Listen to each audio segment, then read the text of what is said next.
People give us a lot of credit for the things that we did on our watch, but it was really just listening to the airmen and kind of taking on what they were experiencing, right?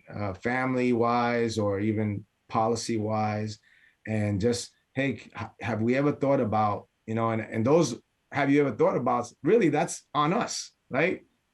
We own that. So we would go back and we would, map it out and say, okay, we could do this. And little by little, we just started shifting the pulse and making it about what it's supposed to be, about the people. Yeah. So that actually was a huge part of my life that I'm always going to be grateful for.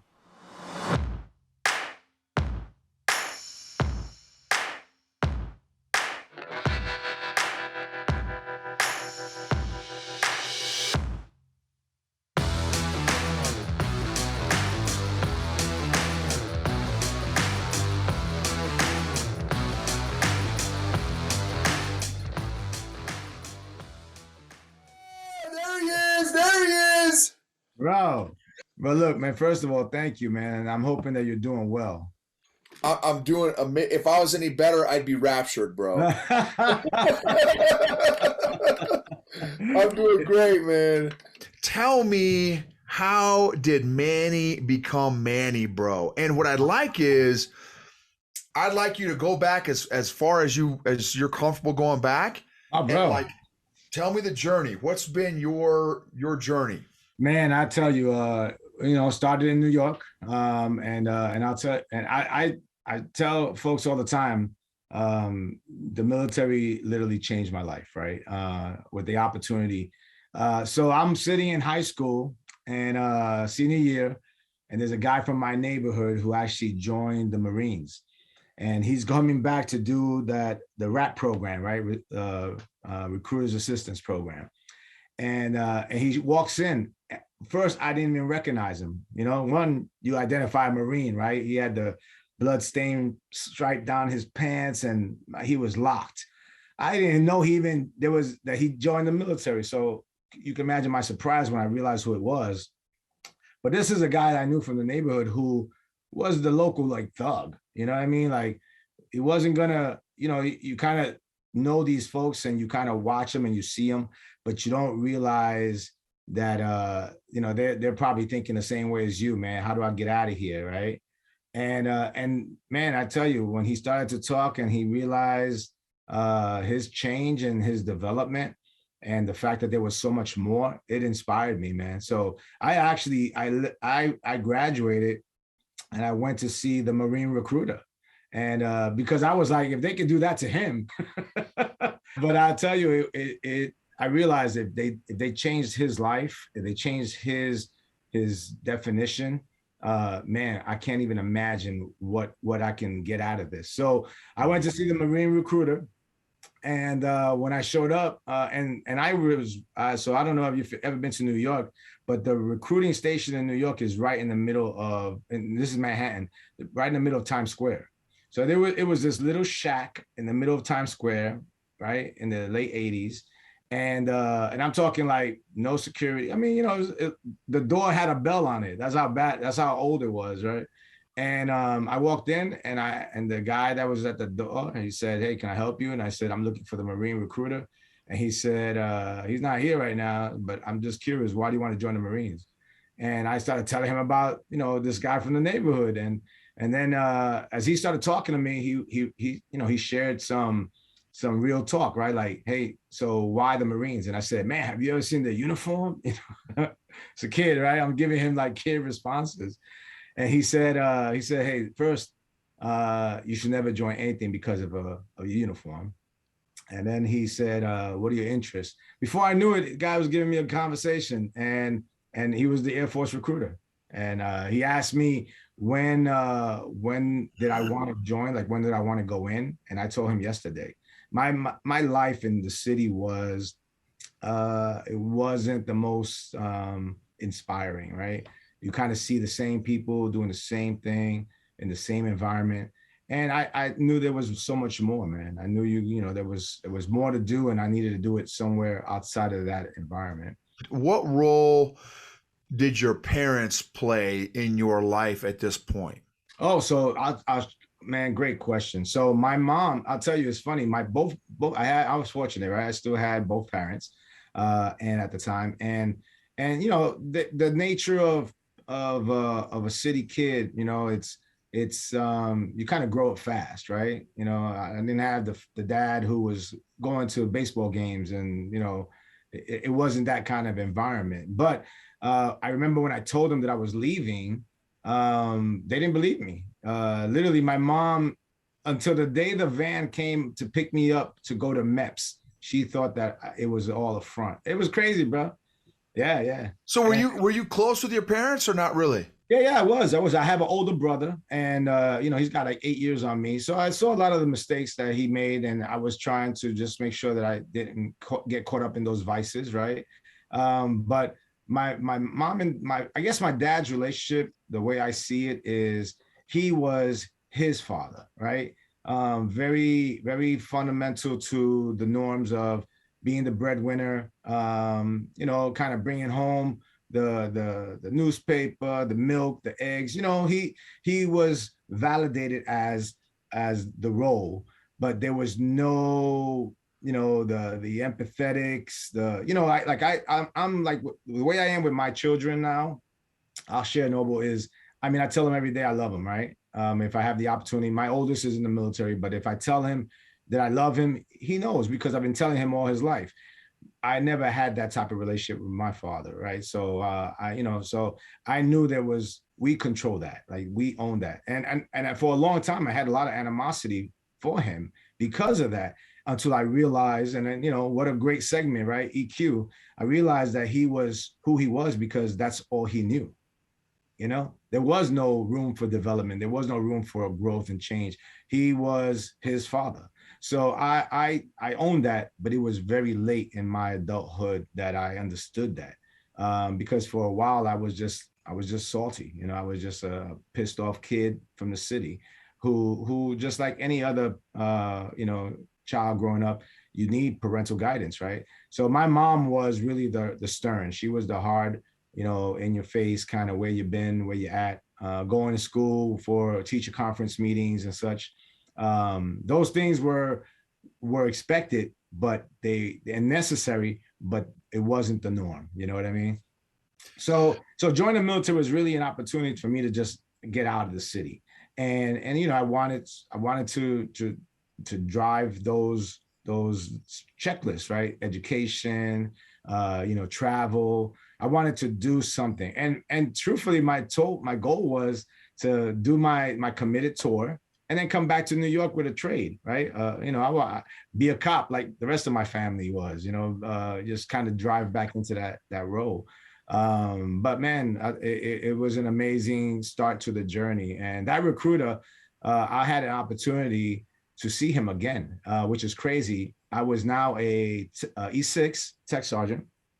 I'm at Lackland Air Force Base, and I'm sitting at a NCO Academy class, and I'm talking to a recruiter in my class, and he started just asking me simple questions like, "Hey man, you got recruited in New York, where?" And we went through the same kind of checklist. And when I told him, he asked me if I remember his name, and I said, "Of course I remember his name, man."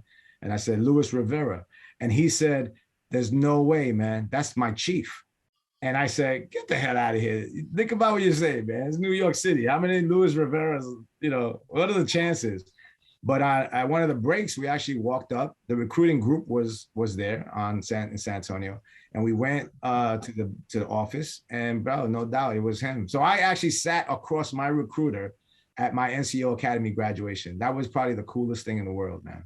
Wow. And I was able to make it to his retirement ceremony as well. So, when I told that story about this recruiter and the opportunity for him to change my life, man, there was not a dry eye in that room. It was because they all understood the power of influence.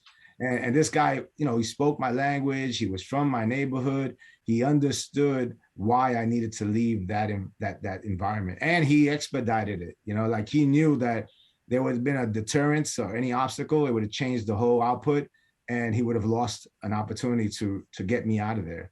So I was very fortunate. I remember him asking me, when is it that I wanted to leave? And I told him yesterday. Yeah, that's how desperate I was, bro. I needed to leave. Wow. I just, you know, I saw so much, Noble, and it was not, it wasn't healthy. Like I think maybe TV has a lot to do with that, right? When you're watching TV and you're traveling the world through those channels, you go, damn, all of that is going on outside of this city. And I mean, I just wanted to see what it was like. And you know, the taste really captured me. And even when my tour was coming to a closure, my first committed tour, I remember thinking, okay, now what? You know, now what? Do I go back to that environment, or do I had an opportunity to surround myself with some great individuals who had similar stories, right? Who came from all over the world with this mindset of just trying to do something different. And so, yeah, you know, I always try to say, man, creative people don't have a mess, bro. They, you know, they just have ideas lying around. You know what I'm saying?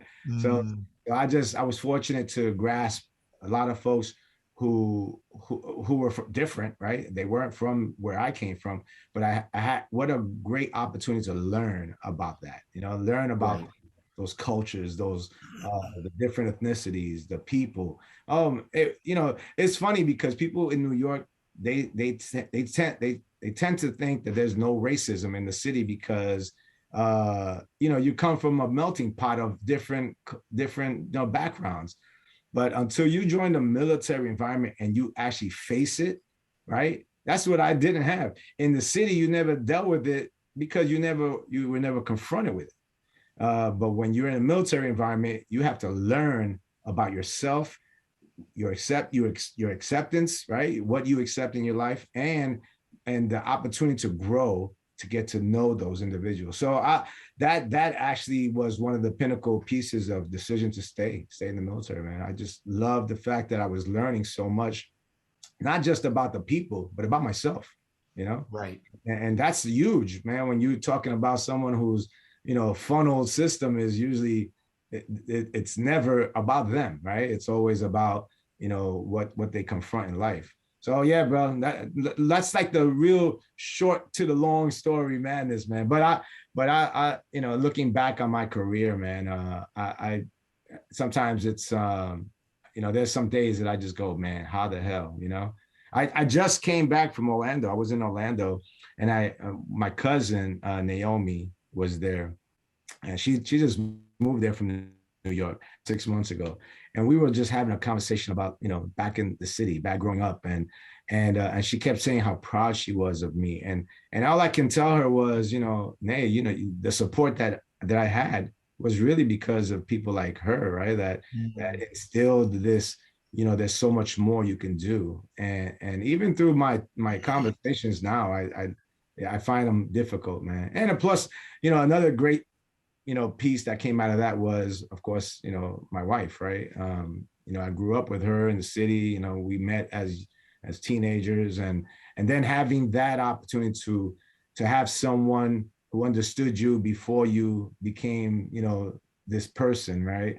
It balanced, and I don't even like to say balance. I think it just brought harmony to my life. It gave me an opportunity to not forget where I came from. right. That's probably the biggest part of it. I don't think I personally didn't join to forget where I came from. I just knew that there was more. You know what I mean? Wow. So Right. I think that's a value piece of learning yourself, and I've held on to that. I literally you know, when I talk to folks about life, I make it a point, man. Don't, you know, the military is a wonderful thing, surrounded by an amazing commitment of service, but you can never forget who you are as an individual and what you bring to that environment. Yeah, Because no, that's a great point, and I think I was talking to somebody earlier on another podcast interview, and it's very easy, I think, for people that are in service and even in the military to lose who they are, yeah, especially when, you know, we all dress alike and we all talk alike and in some cases even think alike, and it can just be very easy to kind of get caught up in the machine and kind of forget who you are and what your identity is, and the individuality and the uniqueness that you bring to the organization, the military, that kind of thing. So that's great that, Absolutely. you had Vanessa, you had, your family members and stuff to kind of keep you grounded as you, continue to climb to the, highest levels in the Air Force. Oh That's yeah, I tell you that awesome. you touched the bridge, bro. That's sometimes I try to understand how folks, because it's a conformity, right? Our military uniforms, you said it. I mean, from day one, they cut your hair and they want everyone to be the same. But I always used to shift it and say, this is not China, right? We got people from all over the world. And if they're joining, it's usually because of their committed service, right? They want to serve for whatever capacity and reasons. The generational gaps have changed what service actually means. But during my tour, this is pre 9/11, when probably we had the boom, right? The boom for folks that wanted to join and be part of this big picture. I think a lot of it was really what else can I do? What else is out there?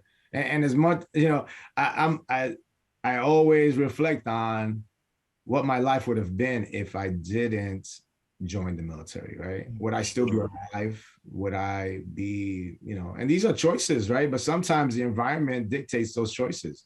So it's hard for me to hear stories about people who find themselves in these situations and then, have this callousness about it and go, man, they deserve whatever they're getting because they chose it. And sometimes in those environments, man, any city, any big city, even small towns, I mean, this is really, it has there are no barriers. If you're facing something in your life and you just don't know how to get around, like logically and thinking it through, people make mistakes and people find themselves in situations where those actions, of course, have detrimental value now, but sometimes that's the environment that led them there. Right? If you find a whole bunch of folks that all of a sudden are starting to rob banks, it's not because they watch Bonnie and Clyde. It's because there's a need for the resources, and unless you understand their environment or what they're dealing with, you can't judge, right? So that judging is something that I've kind of put a stamp on, a USDA stamp, to kind of make sure folks understand, man. Don't judge anyone's life unless you walk in their shoes, Well, it's such a great point, Manny. My classmate actually called me up today, and we did a Zoom earlier. And 25 years, he's a '06, just finished up brigade command. He's up in DC. I think he's at the Pentagon, and he's like, Noble, I wanted to reach out to you, and we haven't talked in, I don't think, since school. So and not that we not that we were enemies, we just didn't really know each other. And so he's like, dude, I kind of been following your journey a little bit, and I want some input on how, so I'm getting ready to retire, and I want to transition into entrepreneurship. But dude, he's like, I have no idea how to do that. And I told him, so he's like, hey, can you give me some input? Because I've been an entrepreneur for 20 plus, almost 25 years. And he said, what are some things that you think I'm going to have a tough time with it making this transition? And what are some things that I need to know making this transition from the green suit to the entrepreneur world? And I said, bro, one thing is you have been in an environment and a culture that is very institutionalized. That's right. It's a very, very much a square box in an entrepreneur world, right? There is no box. There are no boxes. Right. You're right. You're absolutely right, bro. And that, I think that's difficult for folks that have spent, a lifetime or, such in a military environment, because they've never been open to explore their own opinions or their own, we are so secluded to following that we forget how to lead, and even I mean, and these are leaders, right? These are officers, these are commanders, but even they have a hard time transitioning from a world that they've always kind of owned, right? My way or your way, my way, the highway kind of mentality. And all of a sudden that's not the way it's going to work, So if you were that person and you were closed throughout your career because that's the position you took, it's difficult. It's a Right. difficult That's transition. right. Yeah. Okay, I got a question for you. I don't want this one to slip from me here. So, Yeah. okay, you spent how long in the Air Force? How many years? 32 years. 32 years. So, thank you for your service, bro. Your lifetime of service to our country. What was the highest position you held when you retired? What position were you in when you retired? So, in all the other services that have an opportunity to hone, train, and develop a first sergeant, right? The Army, our U.S. Marine Corps, those positions as a first sergeant are all E8 positions. In the Air Force, we start them at E7s. So I ranched up the ladder as an E7 right when the opportunity was open to become a first sergeant, and that was another one of those, is this a job that I really want to do? Because I had issues with first sergeants as a young airman, right? And they weren't all negative, but it was really a value character issues, right? Where I didn't think, if this is the lead, I didn't respect a lot of well, I'll put it this way: there was one or two that tainted the position for me, and I never saw any positive in it. So when I was offered the opportunity, I remember having this conversation with the command chief, so Sergeant Major, right? It's a command sergeant major at the time, and he said, "Why wouldn't you want to do this job? I think you'd be perfect for it." And my first reaction was, I never had one that I admired. And he said, and this is what he tossed on me, and it changed my whole output. He said, "Then be the first sergeant you always wanted." That was it, brother. I realized, man, I can control that part, and so I did. So when I climbed up the ladder, I was fortunate. Had a lot of great opportunities, some deployments, some things that were really stick out points. And the last position I held was as what they call him, the special duty manager, or AKA Diamond One, right? The first sergeant for the Air Force. So I had oversight over about 2,700 first sergeants globally. They have their own match comms, of course, but they're major commands. But I, as in the position, worked hand in hand with our Chief Master Sergeant of the Air Force, our Chief of Staff, curriculum for First Sergeant Academy, and all training. I mean, it was a heavy load where you think sometimes, how the hell did I get here?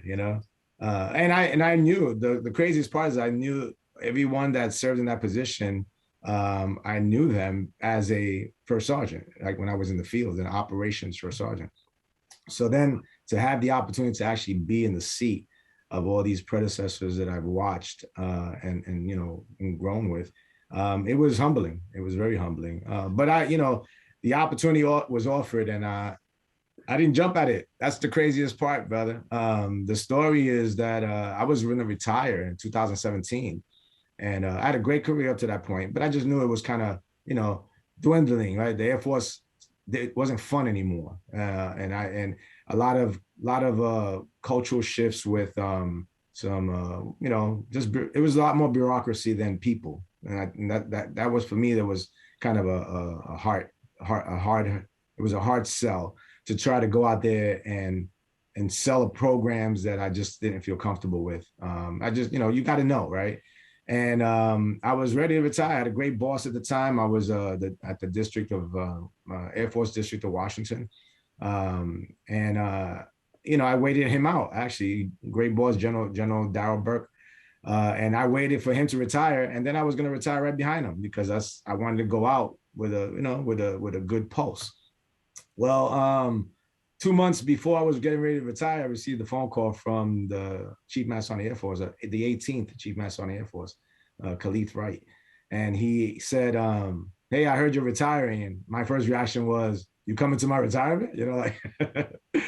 And he said, No, I'm calling you because I need you to recant that. I want to bring you on the team. And at first I was like, I just said I'm retiring. Like I'm ready. And, but I kind of watched him in his position, and I saw a little shift to the good on how he wanted to take care of the airmen, right? The people piece. And it was captivating that we had that again after so many years of not having it. And and he just told me, "Hey, look, man, I don't need an answer right now. Talk to Vanessa, talk to the family, make sure it's the right thing to do." But then he goes, "But I just want to tell you, I'm not looking at anyone else." So I'm like, "Oh, no pressure, no." But yeah, I mean, I called Noble. I got to tell you, man, I called some general officers that I knew for years. I called some senior enlisted leaders, some E9s and chiefs that I grew up with that I respected, and just asked them, man, what do you think? Like I needed to get, because I didn't want this to be about me, right? But they made it clear that in all their words, and I'm still taking with it, they just said, you're the right person, you're the right person. And so I called the chief back, and in our conversation, I told him, I said, listen, I'm happy, I'm so honored, but I gotta like set a line here, and I told him, he when he tells his story, Noble, it's kind of funny, but he said, and just I won't quote unquote, but he mentioned that I told him of all the things I wasn't going to do. Like I wasn't going to be the protocol guy. I wasn't going to be getting him any coffee. And I kind of wanted to understand that if I take this job, you need to let me do the job. And then he said, "Hey, that's your lane. You just tell me how I can support it." And man, that was it, brother. And it's funny, months later, right? We're in the office, and great story. He was late for a meeting that was coming in. Somebody was coming in to see him.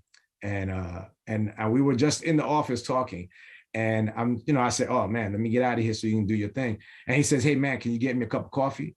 So I get him a cup so he could be straight for his meeting. He goes, "I thought you told me you was never going to get me a cup of coffee." So yeah, but that's the kind of relationship that we were able to have and establish. And I mean, that's my brother for life, man. That's awesome. We traveled, my brother. I'll tell you, man, over 300 days we were on the road, and it was just learning about our airmen and listening to their stories, and they really captured our tenure, because people give us a lot of credit for the things that we did on our watch, but it was really just listening to the airmen and kind of taking on what they were experiencing, right, family wise or even policy wise, and just, hey, have we ever thought about, and those, have you ever thought about, really, that's on us, right? We own that. So we would go back and we would map it out and say, okay, we could do this. And little by little, we just started shifting the pulse and making it about what it's supposed to be, about the people. So that actually was a huge part of my life that I'm always going to be grateful for. Yeah, that's amazing, Manny. That story, and just your, to reach to be the top first sergeant in the Air Force. I mean, that's amazing. I mean, that is amazing. So let me ask you, so I got a bunch of questions here. So what leader brought the best out of you, and why? Oh man, that's a great question. Because I've been blessed, man. I've had numerous officers. I've had airmen who reminded me, and that's so I never looked at the scale of position.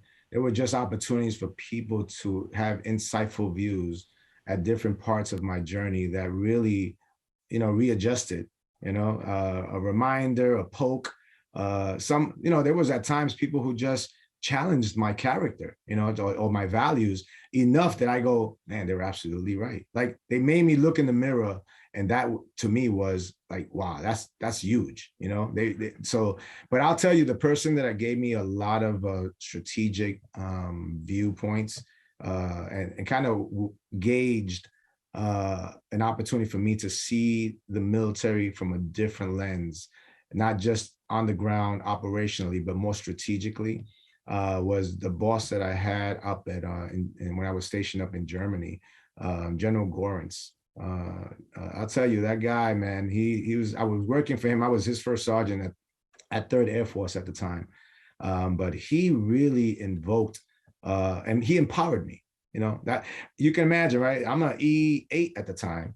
And he empowered me as an E8 to understand the Air Force and the challenges that we had, and drive change to mission sets. Like, this was a guy who didn't have, he's 3-star.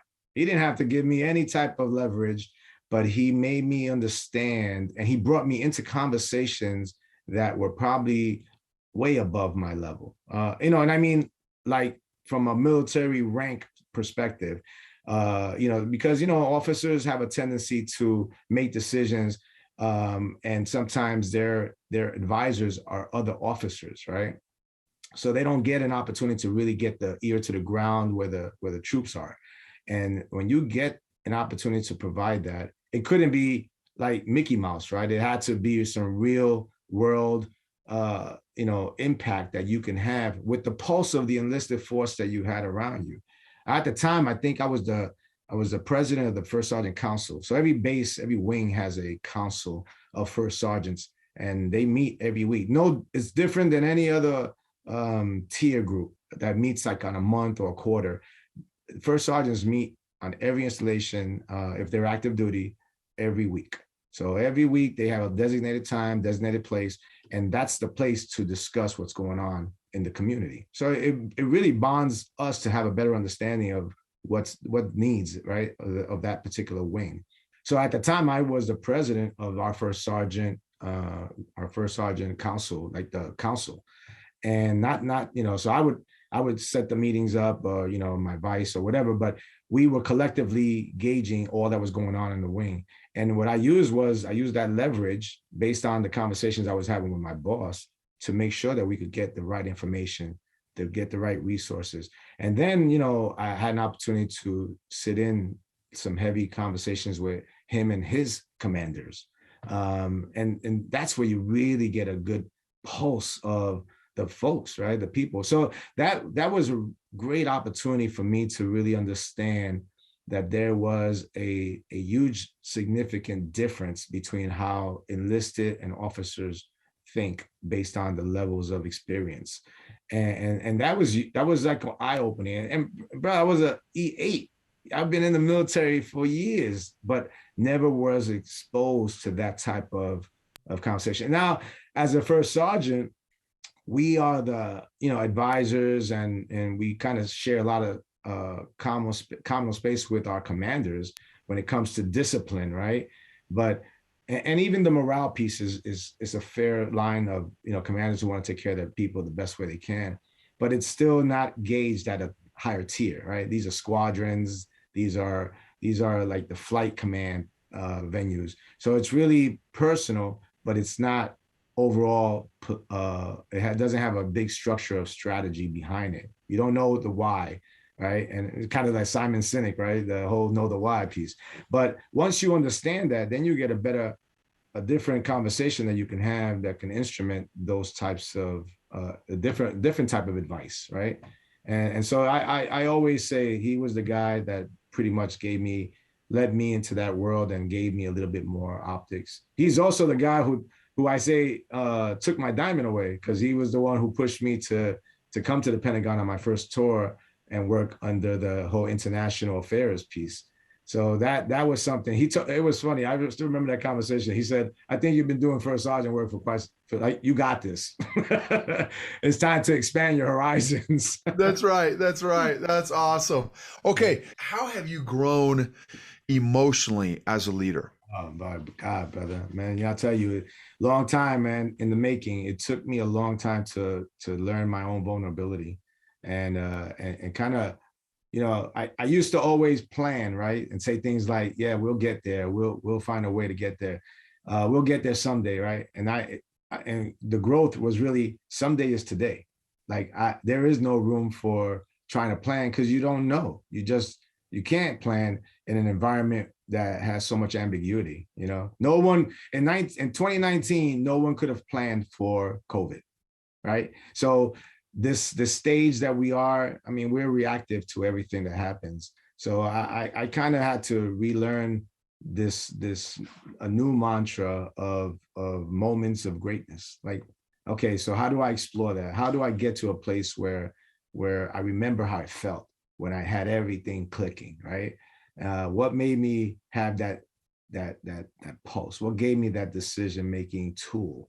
But that's I key that into the growth that I've had in my later years in the military than my junior years. Junior years, I was really receptive to understanding my craft and getting to know the job that I was doing, the position that I held. But as I got older and I realized my mistakes and how I could have, because there's no regrets, right? I mean, life is life, right? You can't sit back and go, I don't have the keys to the DeLorean. I like to say that I can't go back in time, but everything that was measured that provided me the opportunity is it was there, it was given, right? It's that Paulo Coelho, it's you got to get you get what you get because the universe is placed it in that way that it happens that way, right? So I had to really understand that and then grow from learning about myself, without and that was partly because I started to diffuse a lot that I had been through and compartmentalize so much that I always attacked life like it was a job. Like I was in a position of authority, so I put authority into my own equation, right? And you can't do that, man. Not at home, not with your circle of trust. You have to be very you have to understand yourself, and I mean, brother, look, the reason I think I melted into your zone was when I first saw EQ Gangster. I was like, that's hard stuff right there, bro. And unless you understand you, man, you can't try to interpret somebody else, man. So I had to really funnel all that information that I had gathered and then realize, okay, man, I know you're better than this, and you start, the biggest part to EQ, right, to emotional intelligence is really asking yourself questions that are hard, man. That when I've had numerous interviews. I've had impromptus forever, right? Where I say, Chief, you got a minute? I'd like to give you there's always something. But most of the time, you can stage any of those answers, because you're providing an answer that is essentially, that someone wants to hear that, right? You're pushing more positive energy. But the minute that you can sit down and talk to a crowd or somebody and they ask you how you're doing, and you honestly can say, I'm not doing good, brother, that's when the real world and the real talk starts. Real talk right there, bro. That's right. That's right. So I think we plagiarize ourselves through any position. It's just not military. I think you take on you own the role, and then you take it on because you don't want to see anyone look at you as a failure or see you as less than what they think you are. And I did that for a long time, man. I was hiding a lot of my own personal emotions. I experienced a lot during my tours, and that I just never talked about. And it was always that, suck it up, eat it, roll. It's time to just get back in the fight. And you realize, man, how much more fight do I have in me? Like how long does this actually go on before I start falling apart? And I realized that, man, emotionally, I was empty. And I became very, very numb to death. And I became very, no empathy to people's problems, because I just said, that's another problem. That's just another problem, and it hit me the hardest, in the position that I had. We buried a lot of people, unfortunately, in Arlington, right? But I was the one that kind of mitigated with the families. And I met them at the cemetery and walked them through the process. And I was just there, right, representing the Air Force leadership team. And man, I gotta tell you, after a while, it was like, you feel crazy saying it out loud, but I was like, when is this gonna be over? Like I really became so empathetic to everything that was happening around me that I realized that's bad. Like, this is a problem. This is not me. And when I realized that is when I said, oh, I gotta change. I gotta get back to who I am. I gotta remember why I do this job. It's about me. Like the job, this is something really, really intriguing, Noble, even in the conversation right now. People say you were good at what you did, but it's not the job that you're good at. It's because you have a good heart. Like you want the best of a bad situation, right? You want to make it the better than you found it, right? And so you pour your selfless service into that whatever it is that you're dealing with, and then they go, "Oh my God, thank you so much. You are the best first sergeant." And I go, well, and I had to relearn that it wasn't the first sergeant. It was me, man. It was the people. It was the heart. It was the compassion that you have for life. And when I started to lose that, I realized, oh my God, I've let this take over. And that's when I realized my growth had to change, man. So yeah, bro, development it's now I make it a big part of my life, man. From what you just got done saying there, so when you hit that kind of an emotional plateau and you kind of got emotionally numb, it kind of sounds like, how did you get yourself back on track? How did you start learning about yourself? Well, that's no one was telling me that I wasn't that person, because I wasn't letting none of that out, right? It was the same persona, same mindset of, business. It was a business asset. But man, life is not business, man. And that's when I realized that I had to recognize my behavior. And once I did that, I started thinking about my own feelings, like my awareness. How would I have felt if I was on that side? You start putting yourself in those conversations that you're not, man, sorry that happened to you. And then you got to flip that and say, damn, but how about if that would have happened to me? So I actually started becoming I had to share my strengths and my weaknesses. And as I started to talk about things that, look, you know this from having worn the uniform, man, and of our nation, right?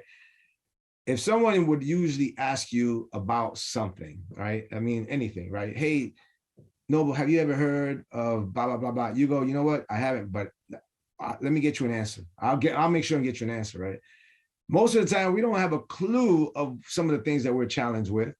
And we front it like we do. Oh, yeah. And we provide some Mickey Mouse answers.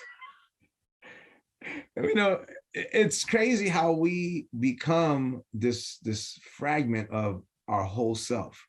And I couldn't do that anymore, man. If I expected 100% and honesty, man, I wasn't honest with myself on a lot of times when it came to those feelings and why I was feeling a certain way, and not being aware of my own limitations or blind spots. Those things are important to your your personal credibility, right? That if you fake yourself, how does the world see you? And I'm not going after no Academy Award, man. I'm just trying to live my life like everyone else. I was fortunate to have a circle of folks that I can lean on at times, but even they became distant because they only knew what they knew, right? So you end up getting yourself to a point where you're now almost lying to them about what's going on in your life. I dealt with some personal medical issues coming close to my retirement time, and no one on my team, and this is the team of folks that we had, man, no one on my team even knew. No, but I gotta tell you, man, I think I shared this with you in the past, but when we talked, but not even my wife. I couldn't even tell my wife that I was dealing with, cancer, right?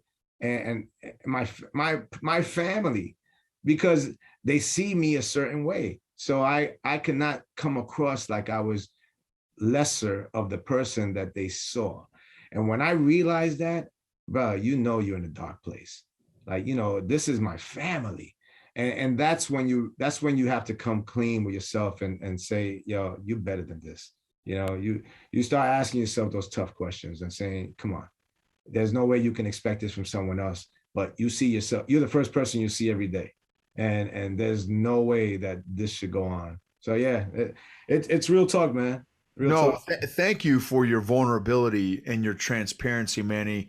I think that it's not easy for a lot of people to do. So thank you for sharing that, and some of those leadership challenges that you had and experienced, and then kind of how you dealt with those. So thank you, man. I really appreciate that. With that perch that you had so high up on the food chain there, and now that you've had time, so now you're out and you've had time to kind of reflect and have a different perspective, a different perch. What are your thoughts on how to develop emotionally intelligent leaders? Oh man, damn brother, you are good at your stuff, homie. I will tell you that we, you know, we have to change how we we do this thing, right? How we develop. We have a funnel system for leadership. We think that the more you know about the job gives you an opportunity to understand what kind of leader you can be, right? And that's actually a default for how people lead. Because at the end of the day, regardless of the tool, the machine, whatever it is that you're supporting, it's the people that are making it happen. So when you lose sight that the people piece, right, the matter becomes secondary, that's when it becomes dangerous. And I think a lot of us we become, our circuits become overloaded with the training that we've had for leadership, right? Where we taught this is how you lead, this is how you demand, this is how you command. And in reality, man, it's really about getting to know the folks on your team, man. I've always been biased about commanders who were more adamant about learning the mission than their people. You know, Mm. I would sit in my office as a first sergeant, and I would tell my commander, "Hey, sir, let's go visit the troops. Let's go out and see the airmen. Let's go out." And it was like, man, I got to get this email out. Give me a minute shirt. I gotta, So I go, okay, I got it. But then like 3 hours later, the wives are calling me, right? The spouses are calling me, and they're asking me if their husbands are still in the office. So I go, actually, he is, and hold on 1 minute. And then I'd say, hey, sir, your wife's on the line. You told her I was here. But, I would follow up with those conversations after the fact and tell them that, come on, man, we need you 100%. And right now, you send the bar low. Expectations are that you want your people to be right in their minds about their families and their profession, but you're in the office. Oh, and by the way, no one leaves the office because you're still in the office. So we have a tendency to live under that construct, and we watch people go through that every day, man. Hey, just get the job done. We pump up, we actually start bad rumors, right? And those things become tattoos on airmen or young service members because they think, well, I want to be like that, and if it takes me to have that same work ethic, then I'll get there. So we actually are transforming our leadership mantras into some real holes in the ground, right? Deficits that people fall into, and we cover them. We get a whole bunch of leaves and we say there's a trap there, but let me tell you how to avoid it. Nah, man, show me the freaking hole.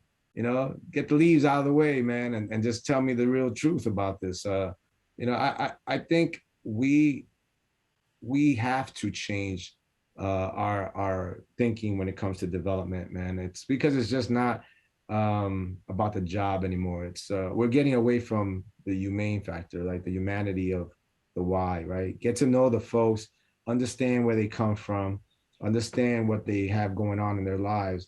If you can shift to make that part better, they will by far be a better person, which in fact makes a better person for society. And that is what we want at the end of the day. I talked to my son. My oldest son is he's a RPA pilot. And I told him, I said, bro, you want to have a successful career as an officer, take care of your people. And this is not just word talk. Like, as an airman, I remember I would bust my chops for any officer if I knew that they had my best interest they knew that they were taking care of me, man, there's nothing that I would have done. But the ones that that are really self-serving and kind of just want to climb their own ladder, man, you can see that. And then you go, okay, I got it. We'll let you run that gambit and run that show for a while. But it's nothing changes, man. And that's one of the reasons that transitioning into the corporate world was so seamless, because they're dealing with the same problems. It's amazing, man. And this as a coach, bro, we come across folks that have the same problems our military have. I mean, this is all connected to humanity, man. And if you don't have a flow for caring, empathy, or compassion, man, the job, guess what? Man, somebody else is going to have that position. If you undermine somebody's values, that's what makes everyone expendable. That's why they go, well, you do the job. If you don't do the job, I'll get rid of you. Well, you don't know why they can't do the job. Let's find out that piece, and you'll be surprised how much. But we are so, man, we need that. We need that. So that actually was why I stayed with my mantra and my business name and motto, is because we are always consistent about time, man. But Culture Club said it best, right? Time won't give you time. That's right. And I'm sure there's a whole lot of people in your audience that go, Culture Club, who's that? That's right. But we really got to change how we look at things, man. In the military, we have competencies, right, for proficiency, and it's funny how we label them, right? Basic, intermediate, advanced, expert. If you pass each of these levels, you're gonna one day be the master of your craft. But what we don't do is we don't challenge folks with the same consistency on their behaviors, right? We don't talk about, because I've had a lot of smart, senior enlisted leaders, book smart, who had no common sense. I mean, it's a reality, right? So proficiency examples, they come and go, bro. Those are case studies that you can do on people.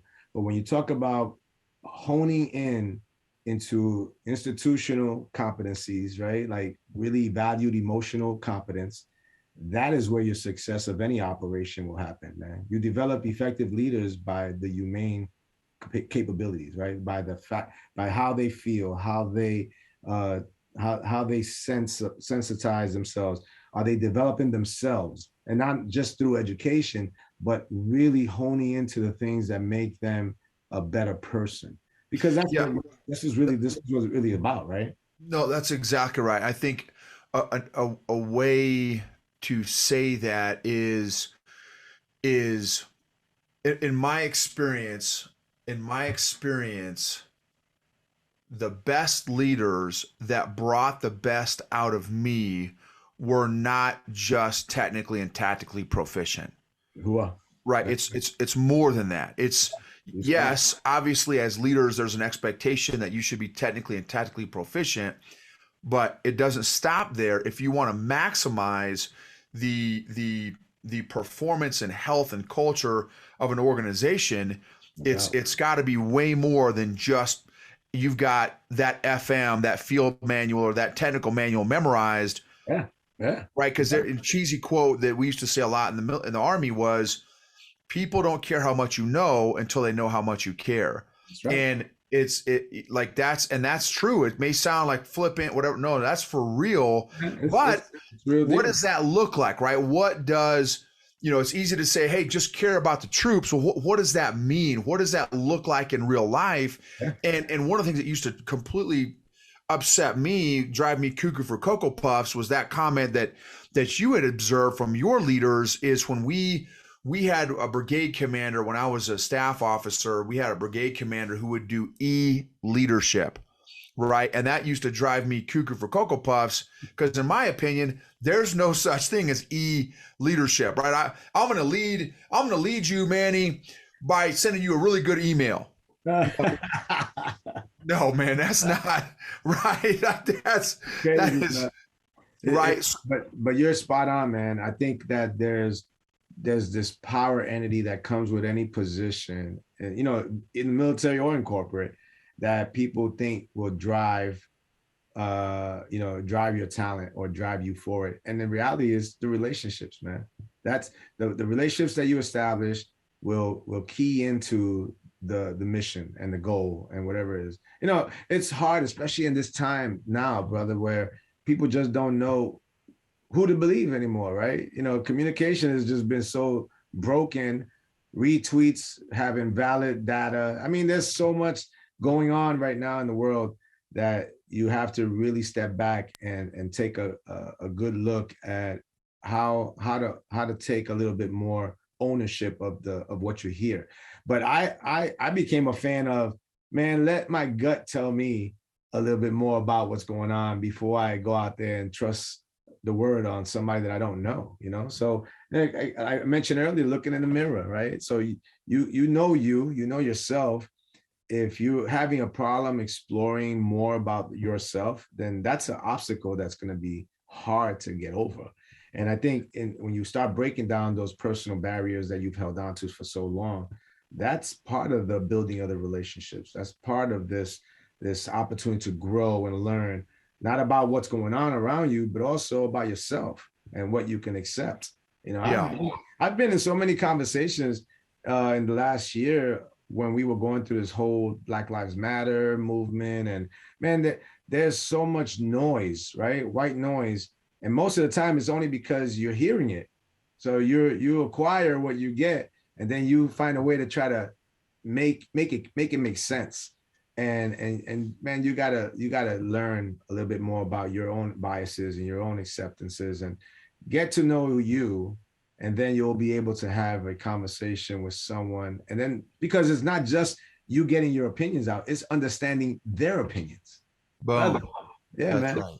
Yeah. So I think that's that's an acceptance piece that I think comes with nurturing this emotional intelligence piece. Yeah, I love that. So one of the things that made me think of is it's, and this has taken me some years to work on myself. Seek first to understand, then be understood. Wow. Let me understand where Manny's coming from before I say, well, Manny, this is what I believe. And I think this, pump the brakes, man. Let's, what's Manny's perspective? Where's he coming from? Yeah. How did he come to that conclusion, that decision? I love your emphasis throughout this whole thing on self-awareness. In my opinion, that's the beginning of emotional intelligence, and emotional intelligent leadership is, do you fully even understand where you're coming from? I've realized in years, 2 decades almost of coaching people, is that a lot of people don't even know why they think what they think. Yeah. They don't even know where they came up with their grid and their worldview and their leadership perspective and that kind of thing.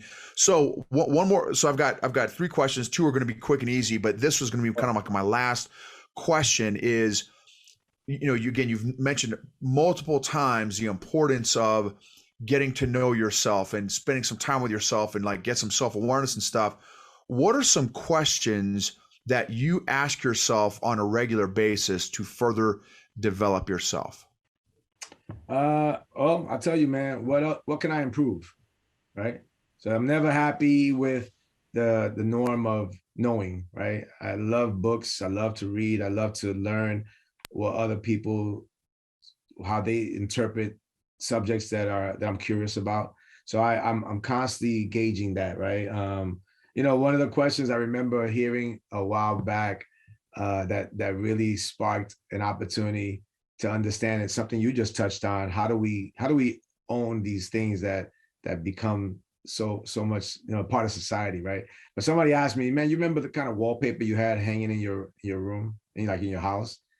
And because you don't think about it, man, but you'll remember the things that you consistently see. I used to ask groups of folks, what goes TDY?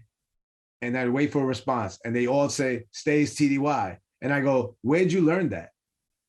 Like, what manual did you pick that up? What AFI has that?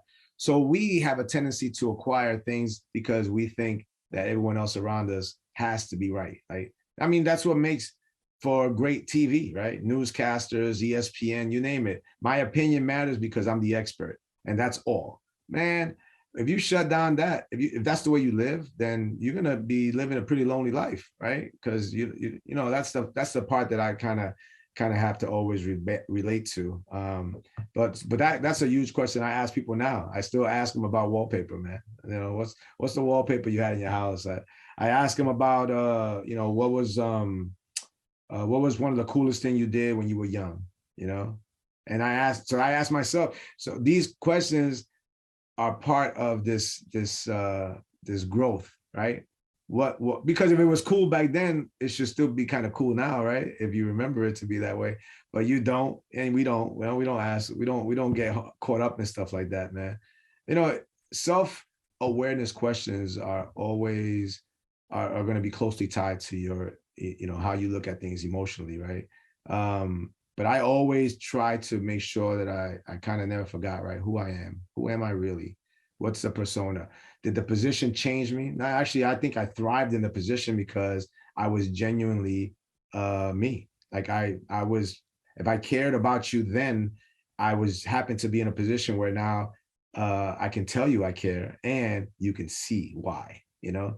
I think about things like questions like, what am I really scared of? You know, you find yourself in opportunities where you want to say something, but you don't, you know, and you go in your brain, you're asking yourself, why? What do I really have to be scared of? If this is the life that I have, and this is, you know, there's no forecast to trying to figure out the rain showers, right? You know what I mean? Like weathermen they have the best jobs in the world, right? They can tell you anything, and the weather's gonna change, bro. That's right. So what am I really scared of to ask right. you? If you're an honest broker, more so with yourself, then why should you shy away from asking questions that you know deserve answers? But you know what they train us in the military, right? Man, don't ask no stupid questions. Right. Right. So now I'm in a zone where in my life, if not now, then when, right? Boom. That's right. Love it. So we are not promised Jack, man. And Noble, you know, I that's why I gravitated to you, man, from the jump, bro. Your passion, your heart, bro. You look. I think back on the questions that you threw out on your LinkedIn when you touched on our cohort. Man, there were some powerful things, bro. And to this day, I must have read them like 3 or 4 times, man. Those things were freaking like real, bro. Those captured moments of the takeaways, the questions that you asked, the honest, being an honest broker about who you were as a person. I'm telling you, man, you made so much money because those are things that people are scared to ask and own. You know, just self-awareness in such a communal objective made it so much more powerful. And you know that those days that we were on, man, everyone shed. You know, it was like short hair bulldogs, brother. We were shedding everything, and it felt good just to be as honest as possible, not just because of the trust factor of the folks that you had, but because you got nothing to lose, man. Right. That's right. Is all we got. So you gotta be very keen to understanding all that's going on around you, but you gotta understand yourself, man. Yeah, love it, Manny. Love it, bro. So bro. Yeah, for sure. So totally appreciate your time and wisdom that you shared, Manny. Last question here. How do we follow you? How do we find you? How do we stay connected? If someone's got a question, you know, that kind of thing. How do we Oh yeah, brother, you know, I started the business, right? Making time count. I'm in the process of revamping the website, trying to get a little bit more up. So right now they can reach out to me via, you know, my actual email, LinkedIn. I'm a huge fan, Facebook and all that. I get more conversations on those panels for like real talk, right? Because I can explore an opportunity to actually get a phone number, and my number is listed out there. So it's just give me a call, man. So I'm a one-stop shop. The website pieces is really instrumental to the business, but man, you can find me. You know, like there's too many people walking around in already in that Madame Tussauds facade, right? You know, I don't. What you get is what you get, man. We got society has annual tickets to Madame Tussauds. That's right. That's right. They walk around telling you everything is fine, and with all the pressures they got going on, and in whatever format, bills, relationships, domestic chores, children, schools, you name it, they'll tell you how's you. If you ask them how you doing, they go, "Oh, I'm great, man. I'm living the best version of me," you know. And then they'll give me a call, and then guess what, man? We're right in the line, man. We're bottom right, man. And that's the authenticism that comes with just being true to yourself, man. Yeah. You know, revealing your true self. And I got nothing to lose, bro. So when you reach out, you ask me for my advice, I'm gonna throw it at you based on the information that I received. And good, bad, or indifferent. Hey, they ain't taking my birthday away. That's right. Well, Manny, thank you so much, bro. Brother. Totally appreciate your time. Please give Vanessa big hugs for me. And I look forward to staying in touch with you, brother. Hey, yeah, man. Look, man, you take care of yourself. God bless you, man. And just realize you're changing lives, brother. You are doing it. I can't thank you enough for this, right? I'm humbled by the opportunity, but I can't even come close to pushing the thanks that I know that are in so many people and their viz when it comes to what you are offering, an opportunity to develop, man. And that's huge, bro. That's huge, man. So just realize how grateful I am for that, and continue success, bro. And I'm here if you need anything, brother. You know, you're my brother now, bro. Mi hermano. So you locked in, brother. I got you.